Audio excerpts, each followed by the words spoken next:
Good morning.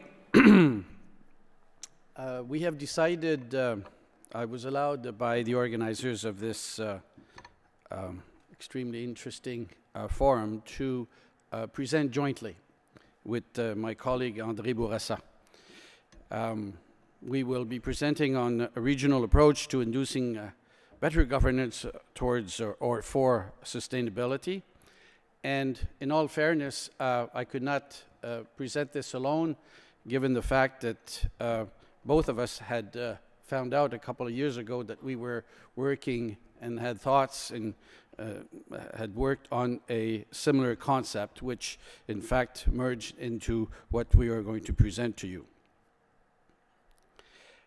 André and I are probably the only people in this forum who have belonged or still belong to one or two or even the three families of stakeholders in the socioeconomic equation: the governments, civil society, and the economic agents, the investors.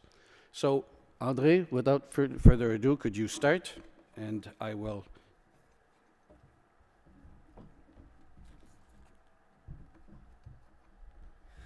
Thank you very much, Louis. So I'm very pleased to be here. Louis and I like to always put things in context. We don't want it to be anecdotal, but to put in context an approach in a short 20-minute presentation is a bit of a challenge.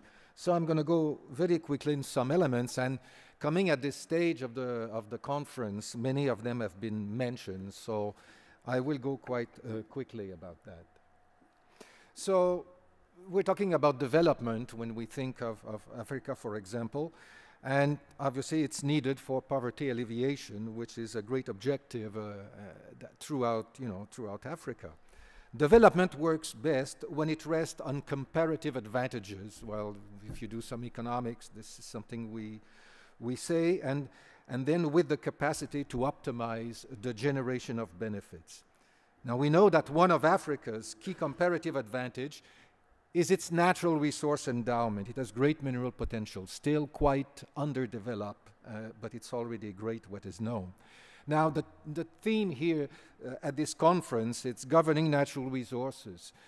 When I worked with the forum, it was also to promote good governance. It's about governance. But governance, it's not an objective. It's a means to an end, as far as we're concerned. And the end is sustainable development. So that is an important distinction, because when you look at what is needed in terms of governance, you need to say, well, it's important because I want it to lead to development, and sustainable development from mining is what comes beyond the mine. So if you limit your interest or your focus on what is done with the mine or around the mining, you really are not touching the element that will help transform the natural asset into other forms of sustainable capital. So that's very much part of the good governance that is needed to generate benefits from it. There's a big question that often has been asked is, can mining contribute to sustainable development? I think there is disagreement, but when you look quite objectively at it, it can contribute. And I give examples here. This country like Canada, Australia, Chile, Botswana. In fact, I look at the 25 largest mining economies in the world, and it's hard to find a sad case among those. And interesting, in the list of countries I have there, all those countries were former colonies exploited for their resources, yet became leaders in the field.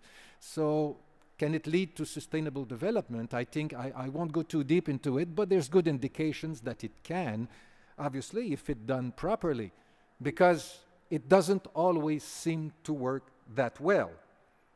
But when it works, what does make it work?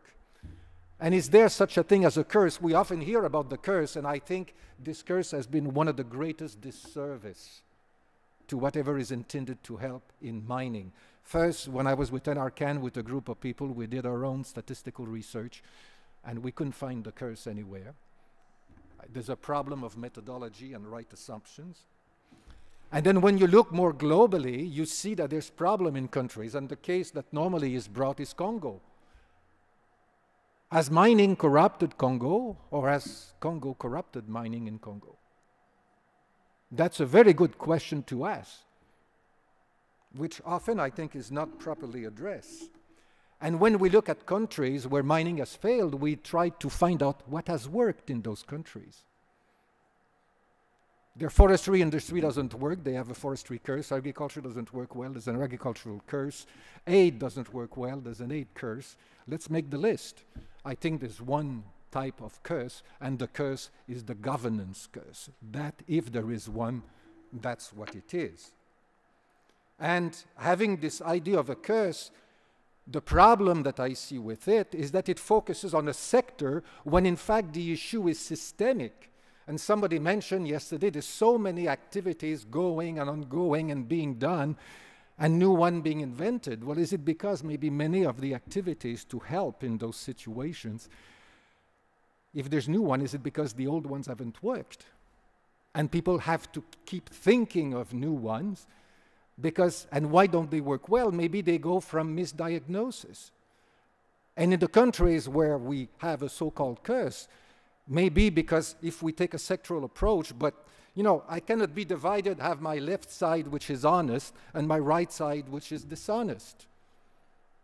It's a system and it has to be looked at it. And I think if we want to think positively, the fact that we have strong mining in some of those countries is a tremendous opportunity to change not mining, but the systemic issues that exist over there.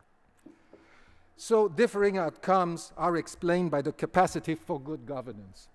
Capacity, what is, we'll talk about CGG in our presentation, capacity for good governance. What is it? It's the capacity to effectively develop, implement, and monitor policies and strategies to manage the economic, social, and environmental costs and benefits related to mining in a very broad sense. As I said, sustainability comes beyond mining. If everything is tied to mining, when the mine closes, that's it, it's finished, so that's not good. So essential to affect the transformation of the natural asset, of the natural capital into other forms of durable capital is this capacity of transformation, which has to be part of the governance that we're talking about. Now, there's a slide I had there. I will come back to it. We talk about capacity for good governance. We had an exercise where we tried to see what does it involve. I'm not going to read all of that. The slides will be available at some point, but it's an impressive list of elements that a country needs to have to properly manage its mining sector. It deals with the environment, the social, the geology, the administrative side of it. It also deals with health and safety. It deals with economic, competitivity, other issues. There's also an issue which is very common in Africa, is the small-scale mining. So, coming back now to something which I want to focus on some of the specific challenges which came from Africa, is that poor countries, they are poor because they have very limited resources. It generates multiple priorities. There is generally a fragile or lack of institutions which complicates the resolution of challenges. What we saw, there's a lack of retention, institutional retention of existing capacity. And here I say knowledge is not the issue, and I have to explain that. When I was at the forum and I look at the 23, 24 member delegates I had from Africa, it was very hard for me to say we need to inform those people. They were all university graduates, and half of them had PhD after their names, and they came from big universities from around the world. There is a lot of intellectual capital, a lot of capacity there. The problem, though, is that often that capacity is not in the hands of the governments, but it is there, it exists. There's a ferment, there's a tremendous capacity that is there. And one of the reasons why the government doesn't have that capacity is that they cannot take the competition from the private sector. As mining expands, the companies try to Africanize themselves, and they can pay wages which are orders of magnitude greater than what the governments can pay for its civil servants. So the retention becomes a problem, and often when we talk about capacity building in Africa, the element of retention is not mentioned. And once you think capacity building, you can say, let's give courses or bring somebody for training. But if you think retention, you think of a systemic approach. That's a totally different ball game. And I think it's important to keep that in mind. Many countries also have a lack of critical mass. There's a word mass is missing there, of mining sector activity. This has implications because when you are a poor country, can I develop the capacity to deal with all the elements of governance? I have 2 mines. I really cannot make the case for it. So does it mean that I'm going to be an incompetent country in exercising good governance? How do we deal with that? And Chris Roberts mentioned a point which is important, is that sometimes we think mining Africa is huge. At NRCan, we did just a number about 4 years ago. Things may have changed a bit, but we look at mining in Africa, we excluded South Africa, which is so huge. And the rest of all the mining was barely bigger than the province of Ontario. And now you're thinking of replicating 25 jurisdictions, the capacity for good governance that they have. This is quite a task. Also, the mining sector is very complex to manage because it has great impact in all the elements of economic, social, and the cultural impact. One of the big issues in Africa too is political diversity and market fragmentation. Some talked about the downstream benefits, for example. Well, it doesn't come out of nowhere. It needs a market. The market is fragmented. This is a job for the African to try to resolve. Because if a company is going to build something, they need to have a market there. So often it doesn't exist. It's better to do it in North America or do it from Europe. So I think I will just stop here and pass it on to Louis after this last point where I say there's a tremendous capacity there to have a development that surges from within Africa. It's not something that we bring from the outside. And this suggests a whole type of different approach of how, if we want to be of assistance, we really could do that.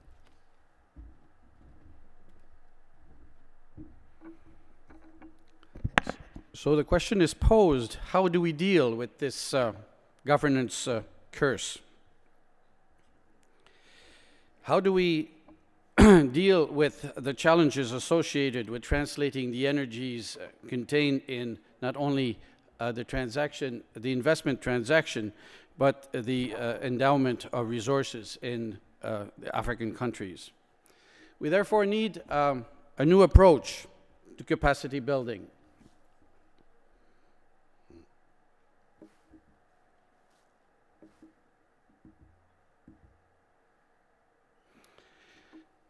We therefore need a new approach to capacity building because in spite of major capacity building efforts by the many over the years, capacity remains limited, diluted, as André said. Capacity retention, and we'd like to repeat it, and we're conscious of the fact that we are repeating it, capacity retention is a major issue. In fact, capacity retention and institutionalization is a major issue. Therefore, innovative and collaborative approaches are needed to optimize cost-effectiveness and the permanency and durability of the outcomes. It must also reflect the specific needs and diversity of African countries. It must also be sensitive to national sovereignty issues on the management of resources.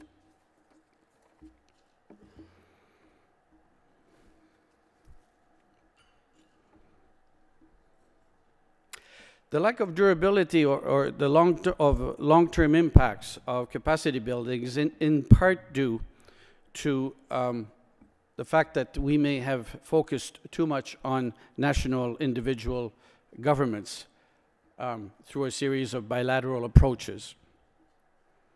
There are many limitations to this approach in the case of the mining sector. Limited national capacity to absorb available knowledge and training. Individual national governments cannot compete with the private sector, which also seeks local talent. There's an insufficient donor capacity or availability to offer support to all countries. There are, as we saw earlier, competing or limited priorities with the mining sector in many countries with limited mining activity. Are those countries condemned to everlasting lack of capacity for good governance in their mining sector? The solution, or a suggested solution. A regional approach to capacity building and training through regional centers. As these centers, and conceptually in Africa, one could go along linguistic lines, a Francophone and an Anglophone center, which would offer for price, because it has to be valued appropriately by the governmental clients or agencies, offers professional technical training services on all elements, on the many, many elements constituting good governance. It could be linked, and it should be linked, in fact, to existing African institutions, such as the AU, ECOWAS for a regional organization, UEMOA, which is also a regional organization, which would probably be best suited for this, or CIMIC in the southern cone. This regional service could offer a range of professional services who could monitor, analyze, provide diagnosis, and make recommendation for action. It could also support the domestication. I heard the term recently, earlier on at the last, of agreed strategic tenets of mining policies or natural resources policies. And that way, countries are not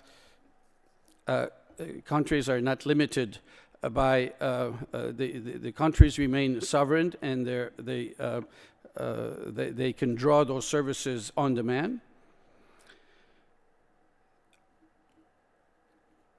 They would have the capacity to customize and to implement iterative approaches to training and service delivery. When I say iterative, I want to be explicit here. The training is not something that you do once for a generation and you forget about it. Training is a very iterative process with a view for it to have a lasting impact, a durable impact, a sustainable impact. Training has to be done and redone, especially in areas, in ministries that suffer or benefit from a high turnover. Such a center would not be promoting specific policies or position, but would be developing options. And it should be not only acting, but be perceived as being neutral and objective. It would be, as a regional international organization, it would be able, in the current context at least, it could offer competitive wages to retain staff and access to state-of-the-art expertise. By the way, there is the embryo of such an organization making its way into implementation. It's called the African Mining Development Center, which would be located, I understand, in Addis Ababa. This is a first step, but it might be a little far from Francophone West Africa or even Central Africa, and it might be a bit too far for other countries in Anglophone Africa.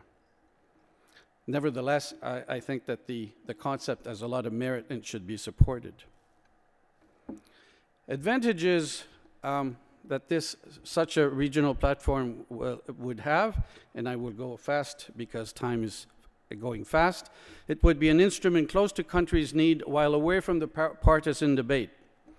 It could adapt to the appropriate cultural and linguistic challenges posed by the various regions. It would be in a better position to support the emergence of national institutions, greater capacity to defend objectivity and science-based approaches.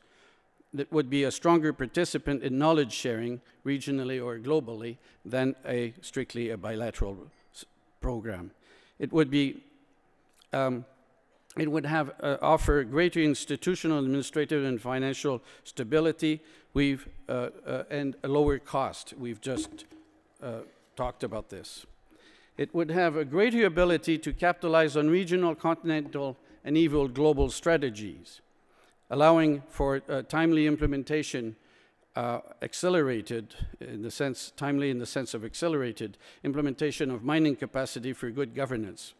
It would provide easier access to the series of information and capacities that the very holistic set of issues that you need.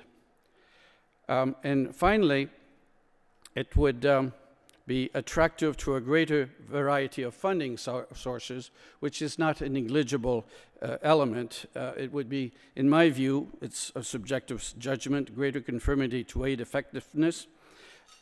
It would be a greater bang for the buck. I will cut short my presentation here. You can read for yourself the conclusions, and I thank you very much.